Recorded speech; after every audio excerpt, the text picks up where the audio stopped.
وہ بولتی ہے تو ایسے لگتا ہے جیسے بوجھل اداس شب میں بہت سے جگنو چمک پڑے ہوں، کہ جیسے نازک نفیس گوری کلائیوں میں طلائی کنگن کھنک پڑے ہوں، کہ جیسے صحرا میں اس کے لہجے سے ہر طرف پھول کھل رہے ہوں،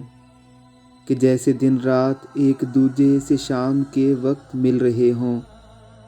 وہ بولتی ہے تو ایسے لگتا ہے جیسے کلیاں چٹک رہی ہوں،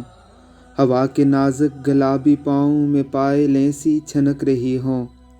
چراغ دنوں میں ایک مدت سے روشنی کو ترسنے والے سبھی دیے ایک دم جلے ہوں۔ وہ بولتی ہے تو ایسے لگتا ہے جیسے دریا کے پار بانسوں کے سبز جنگل میں ایک کوئل کوکتی ہو، سنہری کھڑکی میں بیٹھی لڑکی بہت دنوں بعد اپنی گہری گنہری زلفوں کو کھولتی ہو، گلاب لہجے میں بولتی ہو، وہ سحرزادی سماعتوں میں عجیب جادو سا گولتی ہے۔ وہ بولتی ہے تو ایسے لگتا ہے جیسے ہر چیز ڈولتی ہے۔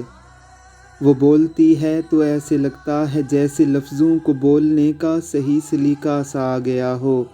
کہ جیسے لہجے میں ڈل کے اندر تلک اترنے کا اب طریقہ سا آ گیا ہو۔ وہ بولتی ہے تو ایسے لگتا ہے جیسے الفاظ ہاتھ باندھے کھڑے ہوئے ہوں، معانی اس کے نفیس پاؤں میں خود ادب سے پڑے ہوئے ہوں۔